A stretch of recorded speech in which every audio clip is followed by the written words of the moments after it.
Créer une mer au cœur du désert algérien et tunisien, c'est la folle idée d'un homme, François-Élie Rouder, hydrographe et officier français ayant vécu durant le XIXe siècle. Au sud de l'Algérie et de la Tunisie, aux portes du Sahara, s'étend sur une longueur de près de 400 km une succession de lacs salés que l'on nomme Chott. Les principaux de la région sont Chott el-Djerid en Tunisie, Chott el-Melghir en Algérie, ainsi que Chott el-Gharsa, à cheval entre les deux pays. Après avoir terminé ses études, François-Élie Rouder est affecté à Biskra, en Algérie, où il doit étudier les curieux paysages, les fameux lacs salés. Très rapidement, il en est convaincu, l'ensemble de ces lacs formait autrefois une mer qui était reliée à la Méditerranée. Lui vient alors la folle idée de ressusciter cette mer. Son projet est simple, créer un canal qui partirait des environs de Gabès en Tunisie et qui irait jusqu'au lac Salé. Ainsi, les lacs se rempliront de l'eau en provenance de la Méditerranée et formeront une mer intérieure à cheval entre l'Algérie et la Tunisie. Le projet permettra selon lui de créer une mer intérieure de 400 km de long par 60 de large. François-Élie Rouder est persuadé des multiples bienfaits de son projet. Le premier point positif selon lui est d'ordre environnemental et agricole. Avec la création de la mer intérieure, il y aura une grande amélioration du climat en Algérie et en Tunisie. De l'humidité sera créée à partir de l'évaporation de la vaste étendue d'eau. Avec les vents dominants du sud, cela formera une couche d'atmosphère fraîche, humide, qui apportera des pluies, atténuera l'intensité des rayons solaires et diminuera les températures brûlantes du Sahara. Ainsi, la végétation fera son apparition. Les rivières qui, à cause de la chaleur, sont secs la majeure partie de l'année, pourront de nouveau couler tout au long de l'année. La région pourra se lancer dans l'agriculture et redevenir ce qu'elle était auparavant, le grenier à blé de l'Empire romain.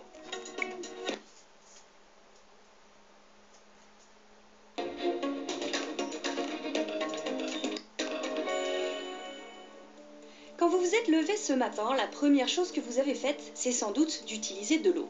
Pour vous laver, pour aller aux toilettes, puis pour préparer votre petit déjeuner. Il nous en faut beaucoup avec de très grandes disparités. Un Américain consomme 570 litres par jour, un Saoudien 192 et un Malien seulement 20 litres. Le monde a soif, mais l'eau est rare. Avec les sécheresses, les pluies imprévisibles, le changement climatique, une personne sur 9 dans le monde n'a pas accès à l'eau potable. Nous avons envoyé des demandes au gouvernement, resté sans réponse. Tout ce que nous pouvons faire, c'est attendre la pluie, si Dieu le veut. Regardez, il n'y a plus rien. La crise de l'eau est annoncée. Il faut bien sûr réduire notre consommation, mais on le sait déjà, ça ne suffira pas. Il faut une solution à bien plus grande échelle. Alors pourquoi pas le dessalement ? 98% de l'eau sur Terre est de l'eau de mer. L'idée, c'est de retirer le sel, que ce soit de l'eau des océans ou bien de l'eau saumâtre, qui est une eau moins salée, qui vient des estuaires, des banquises fondues, et de faire de tout cela de l'eau potable. De plus en plus de pays s'engagent dans cette voie. Près de 19 000 usines sont implantées dans le monde et 15% d'eau a été dessalée en plus l'an dernier. Les champions du monde, les pays du Golfe, l'Arabie Saoudite qui dessale jusqu'à 12 millions de mètres cubes d'eau par jour. Et certains pays sont devenus des modèles en la matière. Israël, à cheval entre Méditerranée et désert, a misé sur le dessalement et fait aujourd'hui tourner la plus grosse usine au monde. Plus de 50% de l'eau des foyers, de l'agriculture et de l'industrie israélienne est aujourd'hui produite artificiellement.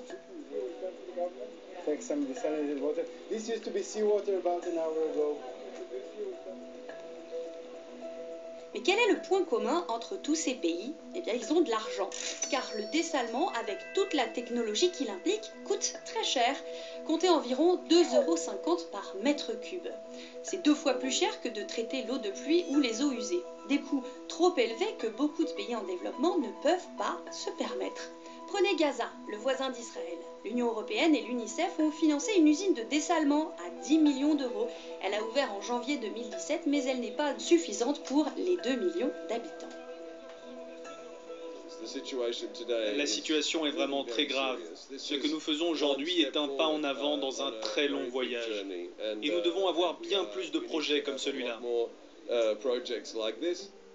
Ponctionner de l'eau de mer, c'est aussi loin d'être neutre pour l'environnement, parce qu'il faut bien aspirer cette eau, ce qui perturbe le milieu marin en tuant par exemple des œufs de poisson et des larves par milliers. Et puis, c'est l'autre très gros bémol, la technique est gourmande en énergie. Pomper l'eau dans la mer, la transporter dans des tuyaux, la traiter, puis la réacheminer, cela fait plus ou moins 3,5 kWh d'électricité dépensée pour 1 mètre cube d'eau. Alors, depuis plusieurs années, la technologie a fait de gros progrès pour réduire cette facture, grâce notamment à l'osmose inverse. L'eau de mer passe par des membranes qui piègent le sel et les impuretés et ne laissent passer que les molécules d'eau. Aujourd'hui, plus de la moitié des usines fonctionnent comme ça. Et pour réduire la facture énergétique, on se tourne vers les renouvelables. L'Arabie Saoudite est son projet de la plus grande usine de dessalement solaire, capable de produire de l'eau douce par jour avec la seule énergie du soleil pour 100 000 personnes.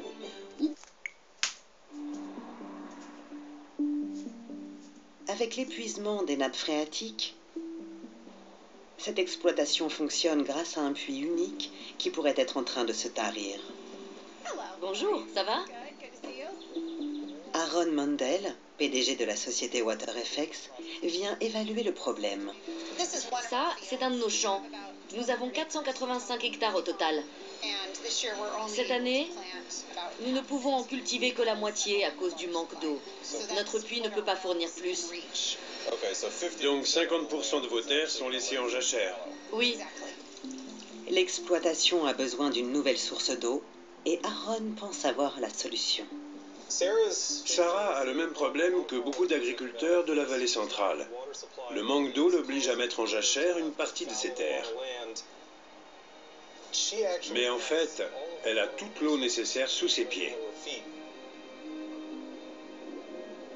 Sous la vallée centrale s'étend une vaste nappe souterraine alimentée par l'excédent des eaux d'irrigation. Malheureusement, le sol étant naturellement salé, cette eau est inutilisable.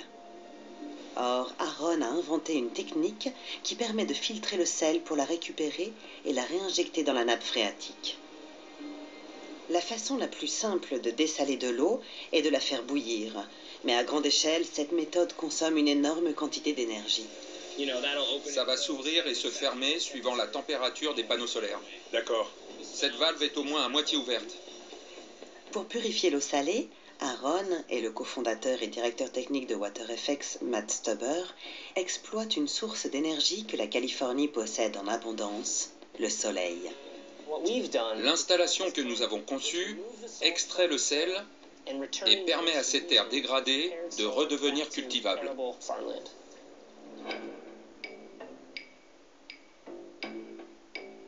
Ces panneaux solaires ont le même effet qu'une loupe. Ils concentrent l'énergie du soleil 36 fois. Cette énergie fait chauffer à plus de 350 degrés l'huile minérale contenue dans ces tuyaux. La vapeur à haute pression ainsi produite fait bouillir l'eau pompée sous l'installation et la débarrasse de son sel. C'est là qu'arrive le produit final, de l'eau douce totalement pure. On obtient deux produits différents à partir d'une même source, de l'eau douce et ces cristaux de sel, qui ont beaucoup de valeur et sont utilisés dans de nombreuses industries. WaterFX dispose aujourd'hui des fonds nécessaires pour construire une station capable de dessaler 6 milliards de litres d'eau par an. Aaron et Matt sont convaincus que cette technologie révolutionnaire pourra transformer la vallée centrale et de nombreuses autres régions arides sur Terre. Bonjour à tous. Pour ceux qui suivent régulièrement mes vidéos, vous savez désormais que je parle souvent de ce mystérieux grand monarque qui, d'après les prophéties, devrait se manifester vers la fin de notre monde. J'en parle en mentionnant les multiples signes qui annonceraient sa venue. Toutefois, je ne parle pas beaucoup ou très peu des programmes que ce grand monarque sera amené à développer dans le futur sur notre planète. Bon, je l'imagine en train d'ordonner des travaux pharaoniques dans le domaine de l'irrigation de vastes régions désertiques. Les quelques petits extraits que vous venez de voir pourraient nous donner un bref aperçu de ce qui sera à la base de certains de ces chantiers pharaoniques.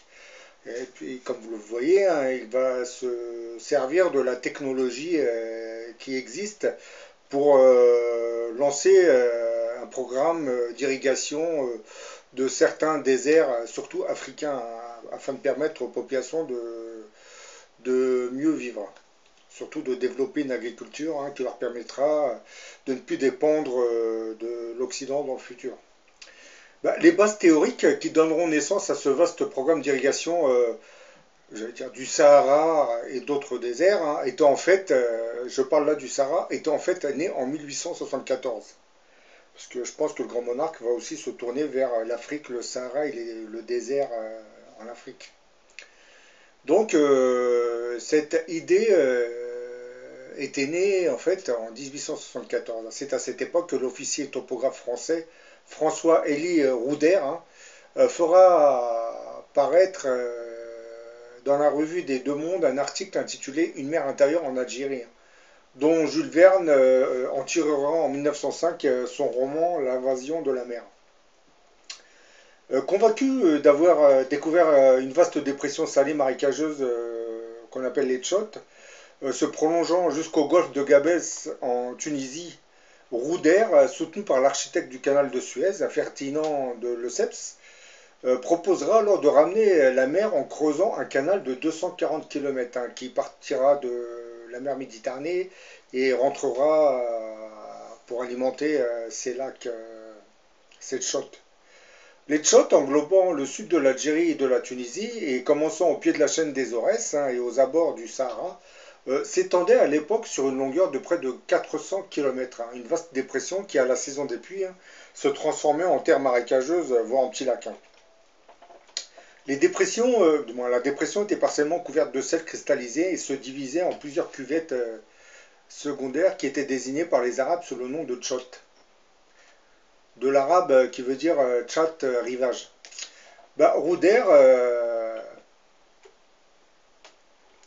voulait creuser un canal qui partirait de la mer Méditerranée et viendrait se déverser dans ces Tchotes, créant, pour ainsi dire, une nouvelle mer intérieure. Et toute cette masse d'eau introduite modifierait, d'après Rouder, probablement le climat local et permettrait de refaire de la région un grenier à blé comme c'était jadis sous l'Empire romain. Mais pour différentes raisons, le projet de Rouder échouera et à l'époque sera stoppé. Lancé le jour même de l'inauguration du canal de Suez, ce projet de mer intérieure en Tunisie avait, comme je viens de le dire, été proposé par ce François-Élie Rouder, qui était un officier topographe, et avec le soutien de Lesseps et de la communauté scientifique, il voulait carrément redonner vie à une mer intérieure.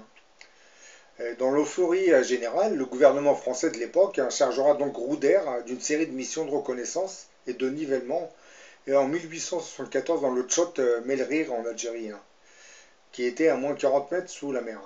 En 1876 et 1878 dans les Tchot Rarsa et Djerid en Tunisie, dont il ressortait que la dépression était discontinue.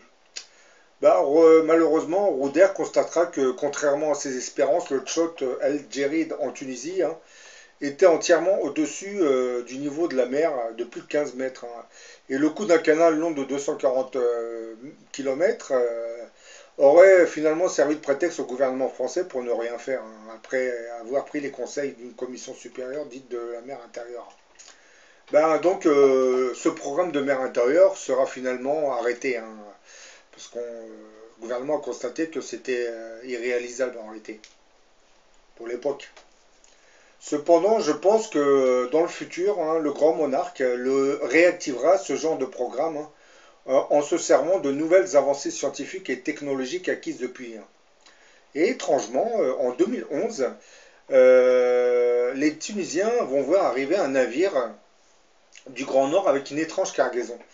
Ce navire va jeter l'ancre à quelques encablures au large de la ville de Gabès, le port tunisien de pêche et de phosphate. Par la suite, on va installer un vaste réservoir sur les hauteurs des premières collines bordant la mer, avec une grosse conduite descendant jusqu'à la baie, ici prolongeant même jusqu'au mouillage. Et un mois plus tard, on va entendre un ruissellement d'eau aux abords de la retenue et très rapidement, on va voir celle-ci se remplir jusqu'au rebord. Les Tunisiens qui vivaient dans la région avaient été assez étonnés de voir un réservoir d'eau installé en haut des collines, alors que les rivières n'escaladent pas les collines et surtout de le voir se remplir d'eau de mer. Mais d'où venait donc cette eau salée? C'est là que les anciens découvrirent que l'étrange objet flottant, c'est-à-dire le bateau, n'était autre qu'une petite centrale nucléaire dont l'énergie permettait de pomper l'eau en hauteur. Du moins, pomper l'eau de la mer et le faire monter en hauteur, dans les collines. Le réservoir, quant à lui, ne servait que de château d'eau pour la phase suivante. En laissant l'eau redescendre vers la mer, on pouvait produire de l'électricité hydraulique. Et un mois plus tard, d'autres bruits s'ajoutèrent, le ronronnement de l'usine électrique qui, en turbinant l'eau du réservoir, fournissait de l'électricité à la ville et surtout une nouvelle usine de dessalement de l'eau. En premier lieu, l'eau douce nouvellement produite fut distribuée dans le réseau de la ville de Gabès, où elle deviendra abondante. Regardons ensuite vers l'intérieur des terres, où jadis s'étendait le désert et où paissaient des moutons. Là, des travaux vont commencer dès les premiers jours, devenant vite impressionnants. Et en premier lieu, le Tchot El Fejal se trouvera ceinturé d'un aqueduc alimenté grâce à l'usine d'eau douce de Gabès. Une fois l'eau douce déversée via l'aqueduc dans le premier Tchot, elle rinça le sol et amena l'eau salée à la mer par des conduits souterrains de la taille d'un homme construits à cet effet. Et avec la pluie qui accélérait le processus, le sel partait vers la Méditerranée. Bon, personnellement, je ne sais pas si c'est une bonne chose parce qu'il faudra résoudre ce problème. Ça fait qu'on renvoie le sel vers la Méditerranée, mais après, l'eau devient beaucoup trop salée. Ça, c'est un autre problème, mais bon. Pourtant, il fallait du temps à l'eau pour faire son travail. Aucun bulldozer n'aurait pu accomplir ce travail définitivement car le sel, profondément incrusté dans la vase et dans le sol, ne s'extrait pas aussi rapidement. Or, avec l'arrivée de l'eau douce, le sel, comme prévu par le plan, remontera mois après mois. Bien qu'une grosse partie sera éliminée, il en restera encore un petit peu. Mais là aussi, le plan avait tout prévu. Il avait prévu une solution pour traiter les restes de ce sel. Les agronomes de ce projet vont planter des plantes dites halophiles, capables d'absorber le sel restant. Et ce n'est que récemment, et grâce aux biotechnologies, qu'on a pu mettre au point des variétés de riz halophiles. Et ça sera une révolution mondiale. Depuis, les principales céréales ont leur variété halophiles destinée à l'alimentation de base.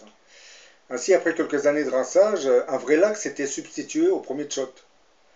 Solution bien préférable à la mer intérieure de Rouder qui aurait aggravé la salinité des sols.